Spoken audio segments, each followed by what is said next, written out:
Hello my dear students, কেমন আছো তোমরা সবাই? This Nurashi and welcome to our channel exam album. Exam অ্যালবামের এবছর এএনএম জেএনএম এর যে রেজাল্ট দিয়েছে, আমাদের ছাত্রছাত্রীরা ভীষণ ভালো রেজাল্ট করেছে, স্কোর ভালো করেছে এবং র্যাঙ্ক ইতিমধ্যে আমরা আমাদের সোশ্যাল প্ল্যাটফর্মে সেগুলো শেয়ার করেছি এবং আমাদের কিছু ছাত্রছাত্রীদের সাথে, যাদেরকে আমরা পেয়েছি, সাথে ইন্টারাকশন ভিডিও করেছি। তো এরকমই একজন আমাদের ছাত্রীকে আজকে পেয়েছি, শুভশ্রী চক্রবর্তী। তো শুভশ্রীর সাথে আমরা আজকে করব যে শুভশ্রী কিভাবে তার এই যে জার্নিটা, এই প্রিপারেশন জার্নিটা তার কিভাবে কেটেছে, সে কি কি বিষয় মাথায় রেখেছিল এবং ফিউচার অ্যাসপিরেন্টরা 2026 এর জন্য প্রিপারেশন নিচ্ছে, তাদের কাছে সে কি মেসেজ দিতে চায়। তো শুভশ্রী, তোমাকে জানাই অনেক অনেক শুভেচ্ছা এবং অভিনন্দন। আজকে তুমি এত ভালো একটা র্যাঙ্ক করেছো, তোমাকে আমাদের এক্সাম অ্যালবামের তরফ থেকে অনেক অনেক শুভেচ্ছা এবং ভালোবাসা। তোমাদের পরিবারের প্রতিও সেম। তুমি যদি আমাদের ভিউয়ার্সদের সামনে তোমাকে ইন্ট্রোডিউস করো। প্রথমেই ম্যাম মানে আমি আপনাদের ধন্যবাদ বলতে চাই যে এই রেজাল্ট আপনাদের জন্য। এবার নিজের ইন্ট্রোডাকশন, সেটা হচ্ছে আমার পুরো নাম শুভশ্রী চক্রবর্তী। আমি উত্তর চব্বিশ পরগনা জেলা থেকে বিলং করি। আর এরপরে কি বলবো? তোমার র্যাঙ্ক কত হয়েছে? হ্যাঁ, আমার র্যাঙ্ক এসছে এএনএম এ 772। জিএনএম টা একটু বেশি, ওটা আমার খেয়াল 796 মনে হয়। 796। হ্যাঁ, হ্যাঁ। হ্যাঁ, এটা ফ্লিপ করে আমি দিয়েছি, তাই তুমি দেখতে পাচ্ছ না, বাট ভিউয়ার্সরা দেখতে পাবে। তো দেখো, ওর স্কোর করেছে 80.50। জিএনএম র্যাঙ্ক হয়েছে 796 আর এএনএম হচ্ছে 772, জেনারেল ও স্টুডেন্ট। তো শুভশ্রী, তুমি যদি তোমার প্রিপারেশনটা আমাদের যারা এখন দেখছে এই ভিডিওটা, স্টুডেন্টদের শেয়ার করতে পারো। হ্যাঁ, ফার্স্ট কথা, আমি এই জিএনএম এএনএম এর যে ক্যারিয়ারটায় আসবো, এটা আমার একদম সাডেন ক্লিক করেছে। আচ্ছা, আমি 2022 তে বিএড করতাম, এবার 24-এ কমপ্লিট হয়। এবার হট করে আমি জানতে পারি এইবার সেই সময় কোথা থেকে পড়বো। এবার আমার একটা বান্ধবী, সে কলেজ ড্রপ আউট। তো আচ্ছা, তার থেকে ও ও এসএসকেএম এ রয়েছে। এবার ওকে আমি জিজ্ঞাসা করি জাস্ট যে পরীক্ষাটা দেবো, ও বলছে হ্যাঁ দিয়ে দেখ। এটা ওটা এরকম করতে করতে আমি বললাম কোথা থেকে পড়েছিস আমাকে বল। তো ও তখন আমাকে বলল যে আমি না এক্সাম অ্যালবামে পড়েছি। ও 2022 এর অ্যাসপিরেন্ট। আমি আর কোনো কিছু মানে সেকেন্ড থট দিইনি। আমি বলছি যে আমার একটা গাইডেন্স দরকার, আমিও ওখান থেকে পড়বো। এবার আচ্ছা, ওইভাবে জার্নি শুরু হয় 2024 সালে। আমি পরীক্ষার হয়তো 1.5 মাস বাকি ছিল। মানে আমি পুরো বেকারই ছিলাম। এবার তখন আম, ওখান থেকে প্রগতি ব্যাচটা নিই। কিন্তু আমি মানে জাস্ট কিনেছি, আমি কিচ্ছু পড়িনি। না, তখন আমি 2-4টে ক্লাস করি। আপনার ক্লাস করি আর ফিজিক্যাল সায়েন্সের পোর্শনে। আমার ভালো লেগেছে যে আমি ভেবেছি যে এইবার তো মানে 1.5 মাস, এইবার যদি না হয় কিন্তু পড়বো আমি এখান থেকেই। এরকম আমার ওটা 2-4টে ক্লাসে। প্রগতি ব্যাচ ওটা শেষের দিকে ছিল একদম, ওটা বোধহয় ক্র্যাশ কোর্স টাইপের ছিল আমাদের তখন। হ্যাঁ, হ্যাঁ, ওরকমই কিছু ছিল। কেননা আমি ওর থেকে শুনেছি, আমি ভেবেছি যে ওর হয়ে গেছে মানে আমারও হয়েই যাবে। তো এরকম করে দিলাম 2024 এ। তো আমি তো বলতে গেলে সেই এক প্রকার টেস্ট করার মতো। আমার র‍্যাংক না, রেজাল্টও খুব খারাপই আসে। মানে আমি কিছুই পড়িনি। অনেস্টলি আমি কিচ্ছু পড়িনি। এবার আমি দিয়েছি, আমি স্যারের হয়তো ৩-৪টে ক্লাস করেছিলাম। আপনারও ১০টা মেবি দেখেছি আমি। আমি ভালো দেখেছি, পরের বছর হবে এখানে, এই বছর হতেই পারে না। কারণ এত কম তো কাট অফ যাবে না। এবার সেইবার 43 পয়েন্ট সামথিং আসে। মানে 20,000 হয়তো র‍্যাংক। আমি দেখিও নি, মানে কোনো খোঁজ রাখিনি। এবার ওরকম একটা আসে। তো আম আমি তারপর ভাবলাম হলো না। এবার বন্ধু-বান্ধবকে কিছু বলিনি। এবার পুজো আসে। তা আমি মাথায় রেখেছিলাম যে পুজোটা যাবে। তারপরে যেই কোর্সটা খোলা হবে তাতেই আমি ভর্তি হবো। এক্সাম অ্যালবাম থেকেই পড়বো। কারণ আচ্ছা, আমার ক্লাস পছন্দ হয়েছে ম্যাম আপনার প্রচন্ড। আচ্ছা, আর আমার সত্যিই মানে ওখান থেকেই ক্লাস হয়ে যেত। 25 সাল আসলো। মানে আমি আম কোয়ান্টিটির থেকে কোয়ালিটিতে বেশি বিশ্বাস করি। আমি অত বেশি মানে যে পুরো থরলি 6 মাস ধরে পড়ছি ওরকম আমি পড়িনি। এবার কাট টু ডিসেম্বর বলেছি, ক্লাস নিয়েছি আমি বিলিভারের। কিন্তু আমি তাতেও কিচ্ছু পড়াশোনা করিনি। মানে কিচ্ছু পড়াশোনা করিনি বলতে, চলে এলো জানুয়ারি। এবার জানুয়ারিতে আমার মনে হলো যে আমার পড়া উচিত। আমি ঢুকলাম, ক্লাসগুলো দেখছি 7টা মতো জমে গেছে। আচ্ছা ঠিক আছে, এটা বাদ দাও। নতুন যেই ব্যাচটা আসছে ওটা নাও। এবার ওটাতেও 40টা ক্লাস জমে গেছে।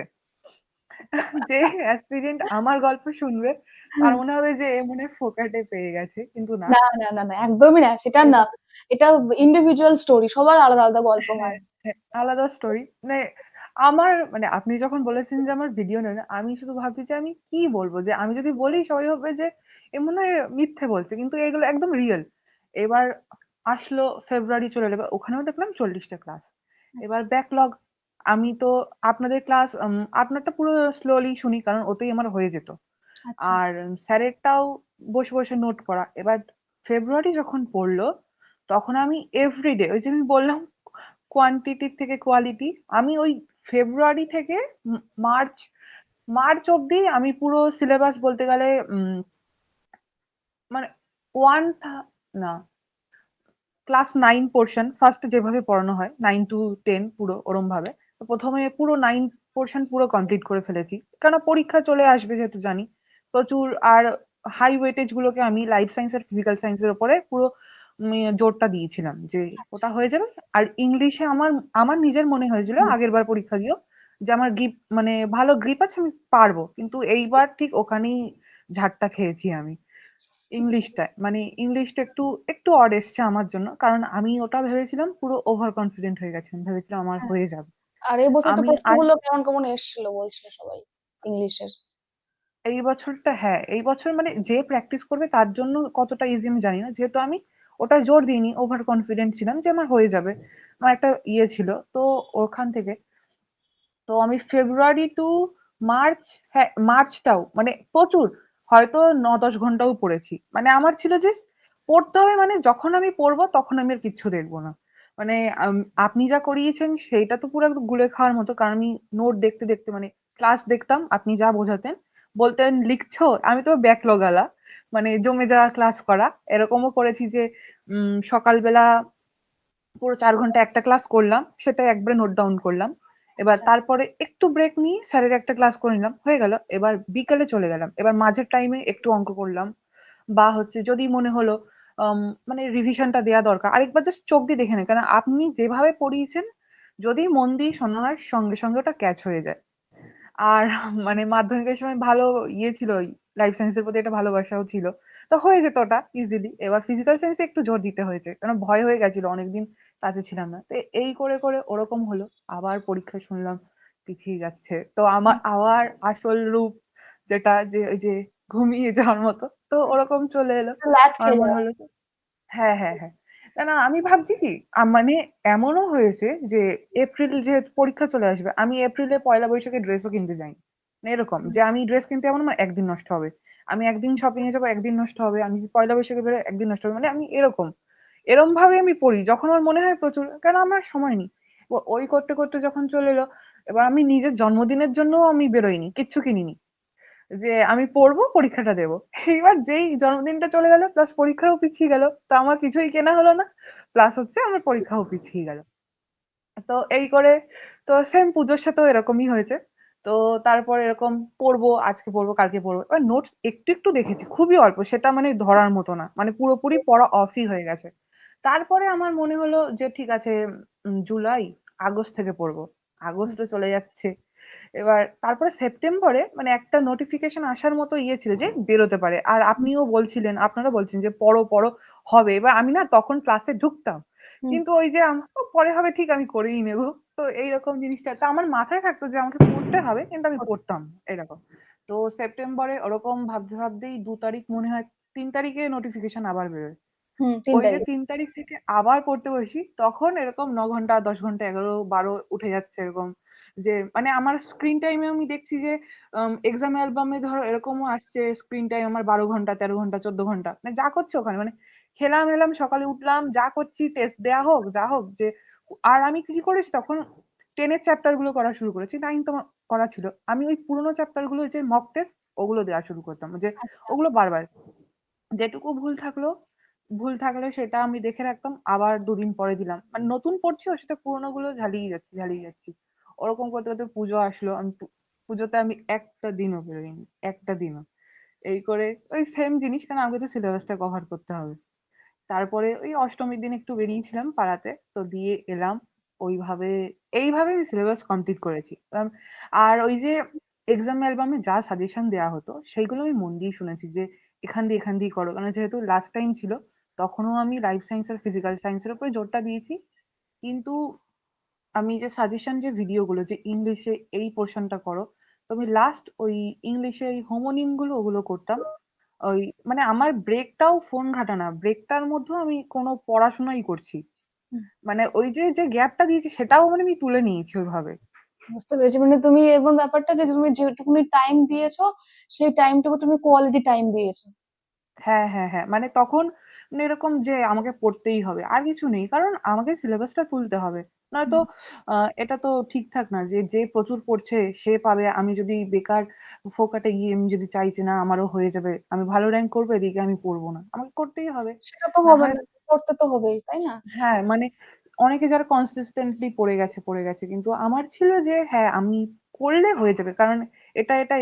মানে আমি একবার করে না রিভিশন সমস্ত সিলেবাসটা আমার একটা মাথায় ছিল যে রুট ম্যাপ যে আমি এইখান দিয়ে পড়লে ঠিক হয়ে যাবে। কিন্তু আমি আরেকটু ভেবেছিলাম যে ইংলিশটা আমি এরকম ভেবেছিলাম কিন্তু সেটা আসেনি। ওর জন্য মার্কস কমে এসছে। তো এইরকম। আমি জানি না কতটা কি ইন্সপিরেশনাল আমার স্টোরিটা। আমি সত্যিই বুঝতে পারছি না যে না না, যে ইন্সপিরেশনাল হতেই হবে বা আর কোনো অন্য কোনো ব্যাপার না। ঠিক আছে, আমাদের মেইন বক্তব্য হচ্ছে যে আমাদের যারা নেক্সট ইয়ার এক্সাম দেবে, তো হুম, অনেকেই কি হয় 50 নাম্বার পেয়েছে, এবারে 40 নাম্বার পেয়েছে, গিভ আপ করে দেয়। হ্যাঁ, আর হয়তো আমার দ্বারা হবে না, কারণ সবার কি হয়, সবার প্রিপারেশনটা আহ সমান হয় না। কারো হয়তো অঙ্ক ভয় লাগে, অঙ্ক পারছে না, কারো হয়তো ইংলিশ নম্বর উঠছে না, কারো আবার জীবন বিজ্ঞানের সহজ কিছু বিষয় হচ্ছে না, কারো ভৌত বিজ্ঞান হচ্ছে না। তো এভরিবডি হ্যাজ ডিফারেন্ট স্টোরি, তাই না? তুমি তোমার স্টোরি শেয়ার করবে, সিম্পল। হ্যাঁ, এবার ওই জিনিসটা ইংলিশেরটা তো গেল। এবার ম্যাথেরটাও আমার আমি কম বেশি করে প্র্যাকটিস করতাম। মানে নিজের মতো করে। মানে আমার আগে থেকে একটু গ্রিপ ছিল ম্যাথে। অল্প, কিন্তু তবুও লাস্ট মোমেন্টে এসে আমি আর নিজের মতো কিচ্ছু করিনি। পিয়ালি ম্যামের ক্লাসটাই বা হচ্ছে যে সাজেশনটা দিয়েছিল যে এই চ্যাপ্টার গুলো বেশি জোর দিয়ে এটা আমি পুরো তাই করেছি। আর ত্রিকোণমিতি পার্ট যেটা ওখানটা পুরোপুরি পিয়ালি ম্যাম যেভাবে শিখিয়েছেন আমি আগে যা শিখেছি সব বাদ দিয়ে দিয়েছি। আমি ভেবেছি ম্যামের ১ ঘন্টার ক্লাস যেভাবে করাবে সেটা সকালে করেছি। রাতে আরেকবার নিজেই ওই চ্যাপ্টারটাকে আবার পরীক্ষা দিয়েছি। মানে আমি সবসময় যেটা শিখেছি সেইটুকুই আবার পরে গিয়ে পরীক্ষা দিয়েছি। কারণ কতটা থাকছে, কারণ আমি পরীক্ষার সময় যদি সব পড়ে যাচ্ছি এদিকে, আমি যদি না দেখি যে আমার কতটা মনে থাকছে, তাহলে তো কোনো কাজে লাগবে না, পড়াটা বেকার। তো আমি যেটুকু পড়েছি আমি একটা টাইম বার করে ৪০ মিনিট হোক, ১৫ মিনিট হোক, আধ ঘন্টা হোক, সেই চ্যাপ্টারটাকে রিভিশন হোক বা ঝালাই হোক বা সেটার উপর টেস্ট হোক, বা কিছু সূত্রগুলো মেমোরাইজ করা, আমি এইভাবে জিনিসটা মানে যে আমার আউটকাম কতটা আসছে এরকম ভাবে আমি করেছি জিনিসগুলো। আচ্ছা, বুঝলাম। তোমার এইচএসে সায়েন্স ছিল?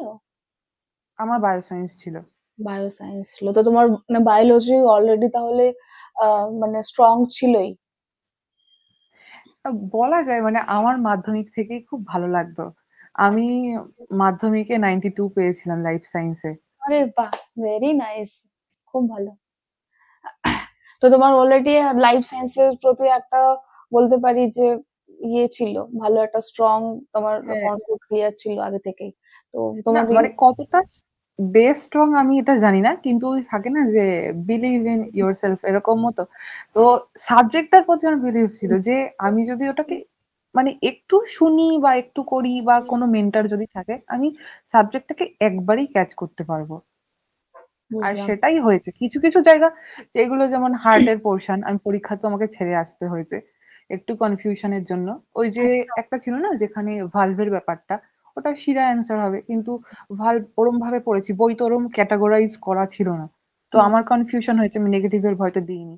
এবার আরো একটা ছিল যে রক্ত চলাচল, হৃৎপিণ্ড থেকে রক্ত যাচ্ছে, এবার O2 ওয়ালা রক্ত তো ধমনীতেও যাচ্ছে, আবার হচ্ছে শিয়া দিয়েও যাচ্ছে। এবার আমি তো মেনশন করিনি, আমি ধমনী ভেবেও বসাইনি, আমি কিছু কিছু জন্য তো ও আচ্ছা, এই আমার প্রশ্নটা যে হৃৎপিণ্ড থেকে আমাদের দেহের সর্বত্র যে রক্ত পরিবাহিত হয়, সেটা হ্যাঁ, কি হ্যাঁ, কোনটা আমি বলো? কিন্তু অ্যান্সার জানি, কিন্তু যেহেতু O2 মেনশন করে দিচ্ছে না, আমার মনে হয় যদি নেগেটিভ হয়ে যায়, আর নেগেটিভ তো হয়েছে আমার আম, চারটে চারটে আমার ৬টা নেগেটিভ হয়েছে এই চক্করে। এহে। ইংলিশে ইংলিশে একটা হয়েছে, ওভার ম্যাথ ভেবেছি বেশি ইজি, ওভার কনফিডেন্সের চোটে ম্যাথে দুটো নেগেটিভ হয়ে গেছে। একটা লগের ম্যাথ ওই করে, আর আর ফিজিক্যাল সায়েন্স থেকে একটা, হ্যাঁ টোটাল 6টা আমার নেগেটিভ হয়েছে। ওইখানে আমি নেগেটিভের কথা ওইটুকু না দাগালেও আমার মনে হয় ভালো হতো। উল্টো আমার লাইফ সায়েন্সে মানে ইয়েটা করে নেওয়া উচিত ছিল, যে তুক্কাটা লাগানো উচিত ছিল। ওই দুটো অ্যান্সারই আমি দাগাইনি নেগেটিভ হবে, কিন্তু বাড়ি এসে দেখছি যে হ্যাঁ ঠিকই। ঠিকই ছিল। হ্যাঁ, বুঝলাম, তো এই বুঝলাম। জায়গাগুলো একটু ট্রিকি ছিল। তো আমার মনে হয় আমার মতে এইরকম ফাঁকি না দিলে হয়তো মানে আরো যারা পড়বে ফিউচারে, তারা যদি এইটুকু জায়গাগুলো একটু জোর দেয় তো ঠিকঠাক হয়ে যাবে তাদের। আমার থেকেও ভালো রেজাল্ট আসবে আপনারা যেভাবে পড়ান। একদম, একদম। তোমার এইচএসে কি কি সাবজেক্ট ছিল? আমার ছিল বায়োলজি, কেমিস্ট্রি, আর ছিল কম্পিউটার অ্যাপ্লিকেশন, আর ছিল জিওগ্রাফি। জিওগ্রাফি। আচ্ছা, আচ্ছা, বুঝলাম। বাহ! তো এইবার পরীক্ষা তুমি তো 2024 এও এক্সাম দিয়েছিলে, তাই না? হ্যাঁ, 24টা তারপর তো আবার দিলাম। 2025 তো 24 এর পর তোমার মধ্যে এরকম আসেনি যে আমার এবার হলো না তো আমি গিভ আপ করে দেবো বা আর কিছু? না, আমার আমার উম, মানে আমার সবসময় নিজের উপর একটা মানে বিশ্বাস থাকে যে আমি এইটুকু এটুকু করলে ঠিক এটুকু হতে পারে, বা এটুকু করলে এরকম হতে পারে। তো আমার ছিল যে 25 সালে আমার হয়ে যাবে। যদি আমি চেষ্টা করি। হ্যাঁ, কারণ ওই যে বললাম যে আমি পুজোটা যাক, আমি হুম। এম, মজার ছলে দিয়েছি আমি। আর তখনও আমি যেদিনকে রেজাল্ট পাই সেদিন আমার বিএড এর মানে ফাইনাল এক্সাম ছিল। আচ্ছা। মানে আমি এরকম ভাইভা দিয়ে বেরিয়েছি, হুম, বেরিয়ে আমি দেখলাম নোটিফিকেশন, আমি মেলালাম, দেখলাম এরকম। এবার আমার পাশে আরেকজন ছিল, সেও হুম, দিয়েছে, এবার আমি জানি না। এবার ও এসে দাঁড়িয়েছে, এবার আমি হট করে রেজাল্ট দেখছি, বলছে কি দেখছিস আমাকে একটু। আমি বললাম এই তো জিএনএম একটা পরীক্ষা দিয়েছিলাম। হুম, এবার ও বলছে আমিও দিয়েছি। আমি বললাম কত এসছে, বা আমার একটু লজ্জাই লাগছিল, কারণ এত কম নাম্বার পাবো। কারণ আমি তো জানি যে আমি পরীক্ষাটা কি ভাবে দিয়েছি, তো হুম, কম নাম্বারই আসবে, তো বলা যাবে না। এবার হুম, আমি যখন দেখলাম আমার নাম্বারটা দেখে আমি ওকে না বলিনি। এবার আমি বললাম তোর নাম্বার কত, ও মনে হয় আরো, ও হয়তো 30 বা আরো একটু কমে পেয়েছে। আমি বললাম যে এরকম একটা কিছু। ঠিক এরকম আছে। ভাবে মানে ওটার এক্সপিরিয়েন্স ছিল। তো তোমার মানে বেসিক্যালি তুমি তাহলে বলতে গেলে যখন এটা ট্রু তোমার ক্ষেত্রে না, এবছর ম্যাক্সিমাম স্টুডেন্টদের একই গল্প, মানে একই টাইপের ব্যাপারটা, যে মাঝখানে যে পরীক্ষা হবে কি হবে না একটা অনিশ্চয়তা ছিল। তো প্রায় 6 মাস মতো আমাদের নিজেদেরই লাইভ ক্লাসে স্টুডেন্টস জয়েন হতো না। আমি যখন মার্চ এপ্রিল মাসে ক্লাস নিতাম তো অনেকে জয়েন হতো না, কারণ ফর্ম ফিল আপ হয়নি, এক্সামের কোনো নিশ্চয়তা নেই, কোনো কিছু নেই। তো আদৌ পরীক্ষাটা হবে কি হবে না তার কোনো গ্যারান্টি ছিল না। ওই টাইমে কি হয়েছে, অনেকে ডিসকানেকশন হয়ে মানে ডিসকানেক্টেড হয়ে গেছে, ফলে এবছর কিন্তু পরীক্ষার্থীর সংখ্যাও কম ছিল বিগত বছরের তুলনায়। তো এবারে এই জন্যই মাঝখানে অনেকে সিরিয়াস ছিল না, সিরিয়াসলি হুম। প্রিপারেশন অনেকেই নেয়নি ওই বিশেষ করে জুন জুলাই মার্চ এই মাসগুলোতে। তারপর যখন নোটিফিকেশনটা আসলো যে ইয়েস, আই থিঙ্ক 3 তারিখে এসেছিল, 3rd সেপ্টেম্বর। তো তখন আহ সবাই ভাবলো যে না, এবার আমাকে পড়তে হবে। তখন আলটিমেটলি বেশিরভাগ স্টুডেন্ট জোর দিয়েছে, প্লাস তুমিও একই। আহ, এবং তারপর ধীরে ধীরে ম্যারাথন ক্লাস করতে, তুমি ম্যারাথন ক্লাস গুলো করেছিলে? ম্যাম আমি হুম, ওই যে বললাম, আমি এতটা সিলেবাস আমার জমেছিল, আবার হুম, সেই জমিয়ে ফেলেছি আমি। তো আচ্ছা। প্রবলেম এটাই যে তখন যদি আমি ম্যারাথন, আমি স্নান করতে করতে এরকম হয়েছে যে আমি স্নান করতে করতে সাজেশন ক্লাসগুলো যে এই চ্যাপ্টারের উপর জোর দাও, লাইফ সায়েন্সে এরকম জোর দাও, ফিজিক্যাল সায়েন্সে জোর দাও, ইংলিশে এই পোর্শন বা ম্যাথে, ওই ভিডিওগুলোরও মানে আলাদা করে দেখা না, 15 মিনিট যাচ্ছে বা 10 মিনিট যাচ্ছে। হুম, এবার আমাকে তো ম্যানেজ করতে হবে, তো তখন ওগুলো আমি দেখেছি, দেখে আচ্ছা। মাথায় রেখেছি।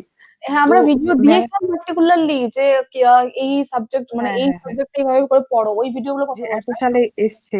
কারণ লাইফ সায়েন্স আর ফিজিক্যাল সায়েন্স তো আমাকে পুরোপুরি পড়তে হচ্ছে, মানে পুরোপুরি, ওখানে তো ফাঁকি দেওয়ার জায়গা নেই যে আমি স্কিপ করে এটুকু, নয়তো তো আমি কভার করতে পারবো না। আর আমিও ওই চ্যাপ্টারের ওপর, ওই এমসিকিউ এর উপর থেকেও বেশি চ্যাপ্টারের কনসেপ্ট ক্লিয়ার উপর বেশি জোর দিতে পছন্দ করি, আর ওখান থেকেই হয়েছে আপনি যা পড়িয়েছেন।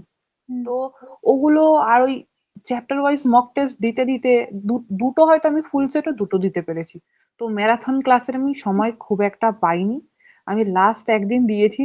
আর মানে দেখেছি যেদিনকে ওই ওই হার্দিক পান্ডিয়ার যেটা পিয়ালি ম্যাম করেছিলেন, ওই হুম। পোর্শনটা আপনি কমেন্ট করছিলেন, ওই ক্লাসটা আমি দেখতে পেরেছিলাম, ও ওটা আচ্ছা, দেখেছিলাম। আচ্ছা।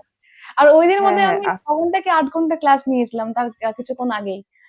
তারপর আমি হ্যাঁ, জয়েন। তারপরে পরীক্ষা দিয়ে আসার পর যখন আপনারা বলছেন যে এটা করিয়েছি, এটা করিয়েছি ম্যারাথন ক্লাসে, তখন আমার মনে হচ্ছিল ইস আমার তো দেখা উচিত ছিল তাহলে, যে কয়েকটা ছেড়ে এসেছি এগুলো তাহলে ছাড়তে হতো না, হ্যাঁ, এরকম ওই যে মনে তুমি হচ্ছিল। যেটা বললে না, ওই যে ধমনীর যে প্রশ্নটা, ওই প্রশ্নটা আমি করিয়েছিলাম। যে এক তো কি হয়, আমাদের বডি থেকে হৃৎপিণ্ডে ব্লাড যাচ্ছে, হুম। ঠিক আছে, যেটা ভেইন ক্যারি করছে, একটা হৃৎপিণ্ড থেকে আমাদের দেখে আসছে, হার্ট টু বডি, তো যেটা আমাদের আর্টারি ক্যারি করে, এটা আমি করিয়েছিলাম। প্লাস ওখানে আরেকটা কোশ্চেন এসছে ওখান থেকে, যে আহ, কোন মানে প্রকোষ্ঠটা সব থেকে মোটা হয় বা শক্ত হয়, হৃৎপিণ্ডের কোন ওটা প্রকোষ্ঠটা। আপনি ক্লাসেও করিয়েছিলেন, ওর জন্য আমার এটা কোনো অসুবিধা হয়নি বাম ওটা নিলে প্লাস। যেটা আনসার হবে। হ্যাঁ, হ্যাঁ, হ্যাঁ, ওখানটা আপনি করিয়েছিলেন ওগুলো প্রত্যেকটা জিনিস, বললাম না আপনার ক্লাস করলে আমার মনে হয় না টেক্সট বুক পড়া খুব একটা দরকার আছে, কিন্তু তবুও একবার পড়ে নিলে ওখান থেকে কিছু মিস আউটটা হয় না। আপনি যেটুকু যা ডায়াগ্রাম করে ওগুলো পুরো মাথায় গেঁথে ছিল আমার, ওর জন্য খুব একটা অসুবিধাই হয়নি। আচ্ছা, আচ্ছা। বাহ! আর তোমার ক্লাসের কোনো রুটিন ছিল আফটার পুজোর পরে? মানে যখন তুমি সিরিয়াস হয়ে পড়ছিলে, ওই টাইমে তুমি কিভাবে ম্যানেজ করেছো ওই টাইমটাকে? হ্যাঁ, ওই যে আমি বললাম আমার ফার্স্ট প্রায়োরিটি ছিল হাই ওয়েটেজ সাবজেক্ট। একটা হচ্ছে বায়োলজি, আমাকে ফুল স্কোর করতে হবে হুম, অলমোস্ট, মানে খুব বাদ গেলেও খুব বেশি হলো 2 থেকে 3 ওখানে আমি বাদ দিতে পারি, এরকম ছিল মাথায়। আর and then ফিজিক্যাল physical সায়েন্সের science। ক্ষেত্রে ছিল যে ওখানে আমাকে 15 আপ পেতে হবে, হুম, তাহলে একটা ব্যালেন্স ভেবেছিলাম। ইংলিশে আমি যেহেতু 15ই পাবো আমি হুম, এরকম ভেবেছিলাম। হুম, তো আমি সকালবেলা ছিল আমার 4 ঘন্টা, হুম, ওটা হচ্ছে 2 ঘন্টা ক্লাস, মানে 1.5 ঘন্টার ক্লাস হতো বায়োলজিটা। হুম। তারপরে যা টুকলাম সবটাই ওটা আরেকবার তুমি রিওয়াইন্ড করে খাতায় নেওয়া। নোট করে রাখতে সব? হ্যাঁ, হ্যাঁ, হ্যাঁ, আমার পুরো আপনার ক্লাস শুনতে শুনতে আপনি যেভাবে বলতেন যে তোমরা কি লিখছো বা ইয়ে, আমি পুরো সেই সময় লিখে নিতাম আচ্ছা, ওরম বাহ! ভাবে। আর ভালো। ফিজিক্যাল সায়েন্স ক্লাসও ওরকম করলাম। এবার দুপুর যখন চলে আসছে, ওই দুপুরে একটা ছোট্ট মক টেস্ট দিলাম, মানে পুরোনো চ্যাপ্টারের ওপরে, হুম, যে ওটাই অ্যান্সার গুলো মিলিয়ে হুম। নিলাম, যা করলাম অঙ্ক যা করলাম, অঙ্কের জন্য 2 ঘন্টা রাখতাম। মানে আচ্ছা, যা হবে 2 ঘন্টাই করতে হবে। মানে প্রত্যেকটা চ্যাপ্টারের ওপরে সিলেক্টিভ করে নিয়েছিলাম যে এই কটা যে দুদিনে একটা করে চ্যাপ্টার নামাবো, এরকম ছিল। আবার বিকেলে হলে মানে ঘুম থেকে উঠেই ওটা ফার্স্ট প্রায়োরিটি বায়োলজি আর ফিজিক্যাল সায়েন্স, তারপরে যা হবে, বাহ! এরকম ছিল। মানে 10-12 ঘন্টা উঠে যেত, এরকম চলে আসতো। ও কিন্তু বলছে যে ও ফাঁকি দিয়েছে, ঠিক আছে, মাঝখানে কিন্তু যখন পড়ার টাইম, সেই টাইমটাতে কিন্তু ও কোনো ফাঁকি দেয়নি, পড়েছে কিন্তু মেয়েটা ঠিকই, ও বলছে না, কিন্তু পড়েছে ও ঠিকই, ও কিন্তু 10-12 ঘন্টা করে পড়েছে। যারা যারা স্টুডেন্টরা শুনছে, তারা এটা ভেবো না যে আমি মাঝখানে 3 মাস পড়বো না, ডিসকানেক্ট থাকবো পুরোপুরি পড়াশোনা থেকে এবং তারপর আবার কন্টিনিউ করব, এমনটা কিন্তু যাতে না হয়। তোমাদেরকে সবসময় টাচে থাকতে হবে। আর এবছর আই থিঙ্ক আগের বারের মতো কিছুই হবে না। তো যে টাইমটুকু পড়বে সেই টাইমটুকু ভালো করে পড়তে হবে। এবার এরকম না যে আমার জীবনে যাবতীয় অন্যান্য যে কাজগুলো আছে সেগুলো আমি ছেড়ে দেবো, তাই না? সেগুলো করতে হবে, তোমাকে তো মাইন্ড ফ্রেশ রাখতে হবে, কিন্তু যেটুকুনি টাইম পড়বে, ওর একটা কথা আমার খুব ভালো লাগলো, যে কোয়ালিটি ওভার কোয়ান্টিটি। কোয়ান্টিটিতে না, আমি যেটুকুনি পড়বো, কেউ 2 ঘন্টা পড়ছে, 2 ঘন্টাতে সে একটা কিছু পড়লো, তার মাঝে মোবাইল ঘাঁটছে, তার মধ্যে রিল দেখছে, কিন্তু এবার কেউ হয়তো 8 ঘন্টা পড়লো, কিন্তু 8 ঘন্টাতে সেই পড়াটা সে কমপ্লিট করলো, রাইট? তো আমাদেরকে কোয়ালিটি দিতে হবে এখানে, মেইনলি যেটুকুনি পড়বো একদম সলিড পড়বো, তাই তো? হ্যাঁ, এটা তুমি বলছিলে তো? হ্যাঁ, এটাই বলতে চাইছি। ঠিক আছে। আচ্ছা, তো যারা এবছর এক্সাম দেবে, মানে 6 এর জন্য, তাদেরকে তুমি কি বলতে চাও? তোমার দিক থেকে কি সাজেশন থাকবে বা টিপস? আমি বলবো যে এক্সাম অ্যালবাম, মানে আমি এই বান্ধবীর মুখ থেকে ট্রাস্ট করে আসলেও আমার, আমি যখন ফার্স্ট দিন আগের বছর ক্লাস করেছিলাম তখন আমার মনে হয়েছিল যে এখান থেকেই পড়বো। তা আমি বলতে পারি যে এখান থেকেই পড়তে, কারণ যেটুকু যা হয়েছে এখান থেকেই হয়েছে আমার কনফিডেন্স বিল্ড আপও, কারণ আমার ফিজিক্যাল সায়েন্সে একটুও কনফিডেন্স ছিল না, কারণ অনেকদিন ডিসকানেক্ট হয়ে গেছিলাম। তো সেখান থেকে দাঁড়িয়ে এরকম ফাঁকি দিয়েও, মানে বলতে গেলে আমার প্রিপারেশন খুবই অল্প টাইমের, শুধু টাইমটা একটু বেশি। তো আমি বলবো যে নিজের উপরে কনফিডেন্স রাখতে হবে, যে কোথায় আমার ড্রব্যাকস রয়েছে সেটাকে আগে আইডেন্টিফাই করতে হবে, যে কোথায় কি প্রবলেম, কোন জায়গাটা আমার স্ট্রং, কোন জায়গাটা আমার কতটা দিতে হবে। আর সব থেকে হচ্ছে জিনিসের রিপিটেশন, যেটুকু পড়বো সেটুকুই রিপিট করব। মানে আমি সব পড়ার আমার দরকার নেই, যদি না হয় সব তো পড়া উচিতই, যদি না হয় সব পড়ে গেলাম ওটা না, যেটুকু পড়বো সেটাকে রিভিশন দেবো আর বারবার দেবো, অ্যাকিউরেসিটা আনতে হবে। এটাই আমার ইয়ে। আর উম, মানে কোনো কিছু যে ফেস্টিভ্যাল গুলো সেগুলো তো স্কিপ করা নাই, ওটা একটা রিগ্রেট আসবে, ওর জন্য ফাঁকিটা না দেওয়াই বেটার। একদম, একদম। তো মানে প্রচুর চাপ হয়ে যায়, প্রচুরই চাপ হয়ে যায়, মানে একটা চাপ হয়ে যায় যাদের মাইগ্রেনের প্রবলেম আছে, যেমন আমার আছে। এভরিডে আমার একটু মাথা যন্ত্রণাটা হতো মাঝে সাঝে একটু, ওই জিনিসটা। তো আমি বলবো সবাইকে কনসিস্টেন্টলি পড়াশোনাটা করার জন্য। একদম। যে কাল মানে আজকের পড়া জমিয়ে রেখে কালকে করব এরকম করলে হবে না। তোমাকে হ্যাঁ, ইউটিউবে অনেকের ক্ষেত্রে প্রেশার হয়ে যায়। ইভেন আমারও একটু একটু সময় প্রেশার মনে হয়েছে যে ইস আমি যদি আগে করে ফেলতাম, কারণ ফিজিক্যাল সায়েন্সের পোর্শন যথেষ্ট স্ট্যান্ডার্ড আর ঠিকঠাক। ওটা একটু যখন স্যার স্যার বা ম্যাম যেই পড়ান, যখন মনে হবে যে আমি বুঝে গেছি, কিন্তু সেটা না অনেকটা টাইম যায়। এবার পরে যখন আবার দেওয়া হয়, আমার ক্ষেত্রে এই ডিফিকাল্টিটা এসছে। আমার মনে হচ্ছে যে চ্যাপ্টারটা আমার ক্লিয়ার হয়ে গেছে, চ্যাপ্টারটা হয়েও গেছে, কিন্তু নিজে থেকে আলাদা করে অত একটু টাফ লেগে যায়। তা ওটার জন্য টাইম, এবার যখন টাইম অল্প থাকে তখন আর কভার করার কোনো সময় থাকে না। তো তখন ওটাকে স্কিপ করতে হবে। ওর জন্য আমার মনে হয় ফিজিক্যাল সায়েন্সের জন্য ওটার জন্য একটু টাইমটা বার করা দরকার। যে একদম, অল্প অল্প করে জমানো না। একদম, একদম, একদম। তো আমাদেরকে আ কনসিস্টেন্ট থাকতে হবে এবং প্র্যাকটিস করতে হবে। সিলেবাস ভালোভাবে কভার করতে হবে। ও যেমন অল্প সময় করেছে কিন্তু যেটুকুনি সময় ও করেছে, ও নিজের বেস্ট টুকু দিয়ে করেছে। আর এবছর সিনারিওটাই তাই ছিল। যেহেতু মাঝখানে পরীক্ষা হবে না বলেই আমরা ভেবে নিয়েছিলাম সবাই মিলে। তো সেই সময়টাতে আ একটা ঘাটতি রয়ে গেছে। বাদবাকি যেটুকুনি ও টাইম পেয়েছে ও নিজের বেস্ট টুকুনি দিয়ে এই পরীক্ষার জন্য প্রিপারেশন নিয়েছে এবং আজকে এই পারফরমেন্স সে দেখতে পাচ্ছে। তো এবং যারা এতক্ষণ পর্যন্ত ভিডিওটা দেখছো তারা শুনলে প্রিপারেশন স্ট্র্যাটেজি ও কিভাবে পড়েছিল, ও রিয়েল জার্নি তোমাদের সাথে শেয়ার করলো। এবার তোমরা যারা আমাদের এক্সাম অ্যালবামের সাথে জয়েন করতে চাও, তাদেরকে আমি বলেছি আমরা নতুন একটা ব্যাচ শুরু করেছি for NM GNM 2026 believer batch. আমাদের এই ব্যাচে আমরা 6 জন টিচার্স রয়েছে, শ্রাবণ্য স্যার, তনিমা ম্যাম, আমি, পিয়ালি ম্যাম, রাজিয়া ম্যাম এবং লিমন স্যার। আমরা টোটাল 6 জন তোমাদের সাথে এই ব্যাচে থাকবো পরীক্ষা পর্যন্ত। ক্লাস হবে, এর সাথে 4টে আরো ব্যাচ তোমরা ফ্রিতে পাবে। মানে ওরা যে ব্যাচগুলোতে পড়েছে সেই ব্যাচগুলো এখানে ফ্রি থাকবে। এখানে 1000 ক্লাস প্লাস সমস্ত study material, test, each and everything একদম ফ্রিতে পাবে যদি ব্যাচটা বাই করো। এবং এই ব্যাচে আলাদা করে কোনো টেস্ট পারচেজ করতে হবে না, এটার সাথে মক টেস্ট ইনক্লুডেড আছে। তো আমি স্ক্রিনে একবার দেখাই, এটা হচ্ছে আমাদের ক্লাসের রুটিন। চাইলে স্ক্রিনশট নিতে পারো অথবা এটা অলরেডি টেলিগ্রামে শেয়ার করা আছে। 14ই নভেম্বর থেকে আমাদের ক্লাস শুরু হয়ে গেছে।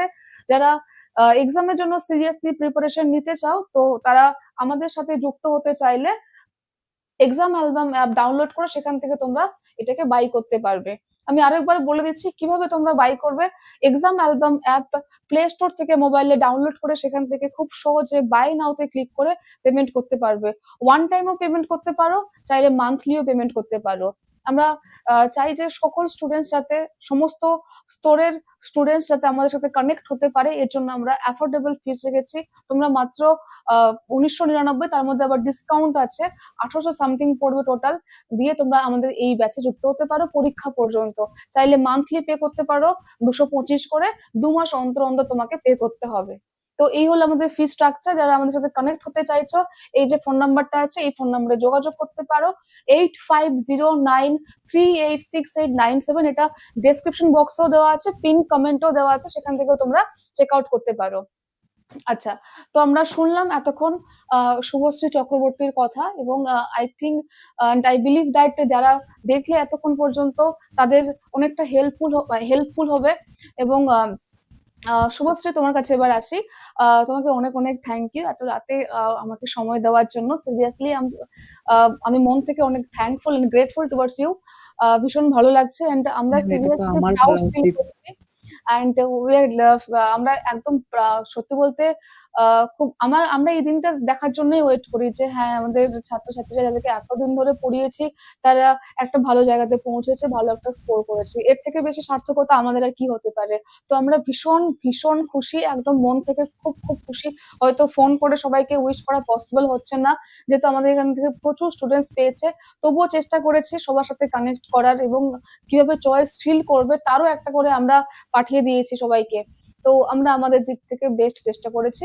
আর তোমাকে আবারও জানাই অনেক অনেক শুভেচ্ছা। তোমার পরিবারের প্রতি আমার অনেক ভালোবাসা রইলো। আর তুমি যেখানে ভর্তি হতে চাও যেন তুমি সেখানেই ভর্তি হতে পারো এবং ফিউচারে একজন ভালো তুমি যাতে সেবিকা হয়ে দাঁড়াতে পারো আমাদের সমাজের কাছে। Thank you ma'am. অনেক অনেক থ্যাংক ইউ তোমাকে। খুব খুব ভালো থেকো, সুস্থ থেকো। আর তোমার যদি কোনো সমস্যা হয় আমার ফোন নাম্বারটা তো আছে, আমাকে তুমি যখন খুশি নির্দ্বিধায় ফোন করতে পারো, কোনো অসুবিধা হবে না। আর কোথায় কি কলেজ পাচ্ছ না পাচ্ছ আমাকে কিন্তু অবশ্যই জানিও, ঠিক আছে? হ্যাঁ ম্যাম, অবশ্যই। থ্যাংক ইউ তোমাকে, থ্যাংক ইউ। খুব খুব ভালো থেকো। আমার কথা বলে খুব আপনি। ভালো লাগছে তোমার সাথে আজকে, ডিরেক্টলি এইভাবে ভীষণ ভালো লাগছে আমার। আমরা মানে আমিও খুব খুশি। ঠিক আছে তাহলে, তাহলে আর আমি এক্সটেন্ড করবো না, তুমিও ঘুমিয়ে পড়বে এবারে। চলো। হ্যাঁ ম্যাম, আপনাকেও গুড নাইট। Good night. খুব খুব ভালো থেকো, টাটা। হ্যাঁ, আমি তাহলে এখানে এটাকে স্টপ করলাম, কেমন? ঠিক আছে ম্যাম। ঠিক আছে, ঠিক আছে।